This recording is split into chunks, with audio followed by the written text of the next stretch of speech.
जब Bob Procter की उम्र 26 साल थी, तब उन्हें देखकर कोई नहीं कह सकता था कि वो इतने famous American author, motivational speaker और सक्सेस कोच बनेंगे। उस वक्त बॉब एक साल में $4000 कमाते थे और उन पर $6000 का कर्जा था।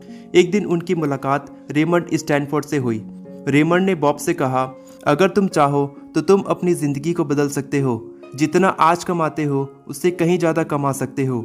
बॉब प्रॉक्टर को रेमंड की बात पर बिल्कुल भी यकीन नहीं हुआ।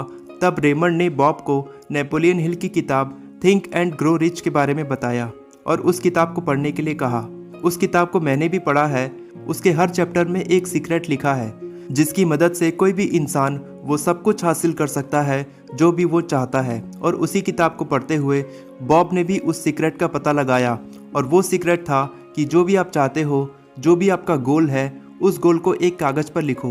रोज़ सुबह उठने के बाद और रात में सोने से पहले उस गोल को पूरे यकीन के साथ जोर से पढ़ो। आपको उसे इस तरह से पढ़ना है जैसे आप उसे ब्रह्मांड से मांग रहे हो, अपनी ओर आकर्षित कर रहे हो। क्योंकि ये सीक्रेट तभी काम करता है जब आप अपने लिखे हुए शब्दों पर 100% यकीन करते हो। जिस दिन आपका अपने ही लिखे हुए शब्दों से विश्वास उठने लगेगा, उस दिन से उस गोल को हासिल करना इम्पॉसिबल हो जाएगा। वो पॉसिबल तभी होगा जब आप उस पर यकीन करोगे। इसी सीक्रेट को फॉलो करते हुए सन 1960 में बॉब प्रॉक्टर ने एक कागज़ पर लिखा कि 1970 तक वो $25,000 कमा लेंगे। जब बॉब रोज अपने कागज़ को जोर से पढ़ते थे तो उनके दोस्त उनका मजाक उड़ाते थे। उनके दोस्त कहते थे, देखो बॉब अमीर बनना चाहता है। लेकिन बॉब ने अपने गोल के अलावा किसी और पर कभी ध्यान ही नहीं दिया।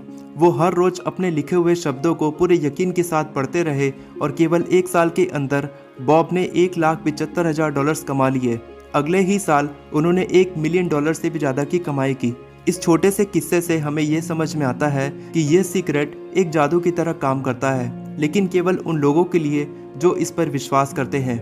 बॉब प्रॉक्टर फ्लोर क्लीनिंग की एक छोटी सी नौकरी करके $4000 कमाते थे, लेकिन उस किताब को पढ़ने के बाद उनकी पूरी जिंदगी बदल गई और अगले ही साल उन्होंने क्लीनिंग सर्विस का बिजनेस शुरू किया और इसी बिजनेस से उन्होंने $1,00,000 से भी ज़्यादा की कमाई की। ऐसा इसीलिए पॉसिबल हो पाया क्योंकि काबिलियत हम सब के अंदर होती है, लेकिन हम अपने अंदर की काबिलियत को कभी पहचाने नहीं पाते हैं। थिंक एंड ग्रो रिच किताब पढ़ने के बाद बॉब ने अपने अंदर की काबिलियत को पहचाना। उन्होंने यकीन की शक्ति को आजमाना शुरू किया। जैसा जैसा किताब में लिखा था उन्होंने पूरी तरह से उसे अपनी ज़िंदगी में लागू करना शुरू किया और केवल एक साल के अंदर उन्होंने अपने सारे कर्ज उतार कर लाखों डॉलर्स कमा लिए।